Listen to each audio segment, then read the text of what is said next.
আউযুবিল্লাহ পারে না, মাইক একটা লয়ে হাউমাউ শুরু করছে। আছে না নাই? এটা একটি আল্লাহর নিয়ামত, আলহামদুলিল্লাহ।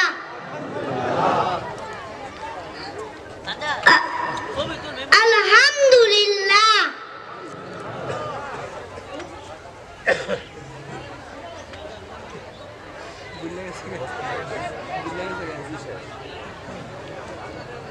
যারা ইলম শিখতে এসেছে, আল্লাহ তাআলা আমাদের জান্নাতের রাস্তাকে সহজ করে দিবেন। এটা একটি আল্লাহর নিয়ামত, আলহামদুলিল্লাহ। বাপের নাম নাই সানগাজির বেয়াই। এই সরকার বাহাদুরকে আমি ধন্যবাদ দেই, এই বক্তাদের কন্ট্রোল করা দরকার। আউযুবিল্লাহ পারে না, মাইক একটা লয়ে হাউমাউ শুরু করছে। আছে না নাই? ক্যাসেট একটা মুখস্থ করে বাস শুরু করে দিস। আছে না নাই? কত কিয়ামতের আলামত। বক্তা নিয়ে আইছে আকর্ষণীয় বক্তা, হ্যাঁ, দেরাতের বক্তা দুই হাত নাই। হায় হায়, ছোট বাচ্চা আজান দিলে শরীয়তে বাধা।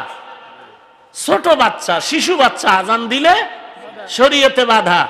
নামাজের কাতারে দাঁড়াইলে বাধা। এরে বক্তা বানায় নিছে, চমক লাগায়, চমক।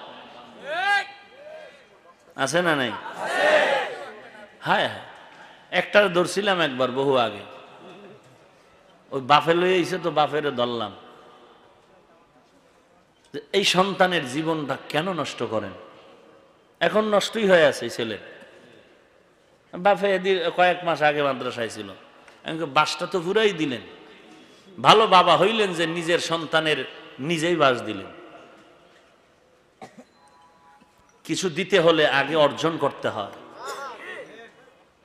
সেদিন এক আমার শুরু অস করে, বুঝলেন না, আইসে দোয়া নিতে। আমি অস শুরু করে নি, দোয়া নিতে এদিকে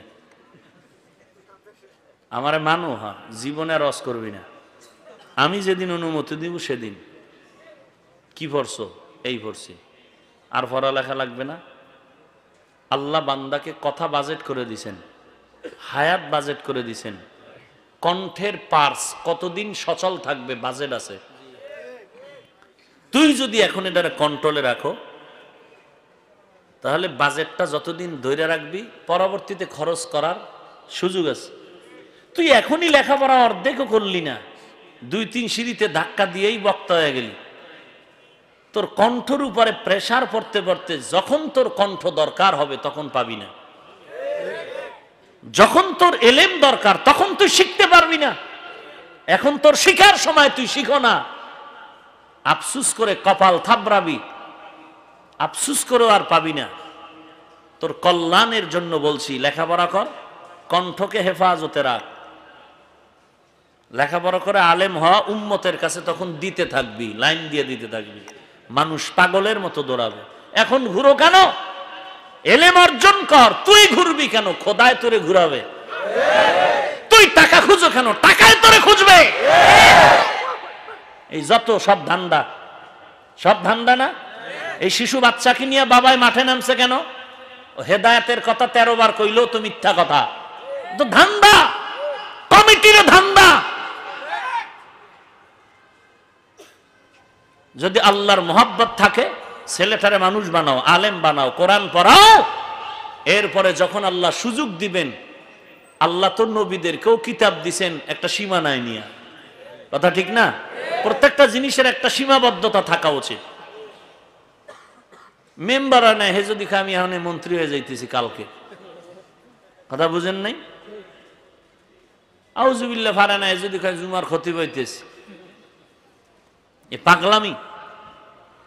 অথচ লেখাপড়া করবে, এক সময় বড় আলেম হবে, তখন উম্মতের কাছে গ্রহণযোগ্যতা আসবে, কথার দাম হবে না। আমি বয়ান করি, আমি যে কথাটা যেই ওজন দিয়ে বলবো, এটা যদি আর একটা বাচ্চায় বলে, এটা মানাইলো? যাই হোক, বেশি কইলো আবার মানুষের তো তার সব ঠিক নাই। ভালো কইলেও কয় যে উল্টা পাল্টা হয়ে গেছে, বুঝেন নাই? স্বার্থে আঘাত লাগলেই। এই যে কথাগুলো বললাম কারো ক্ষতির জন্য বললাম?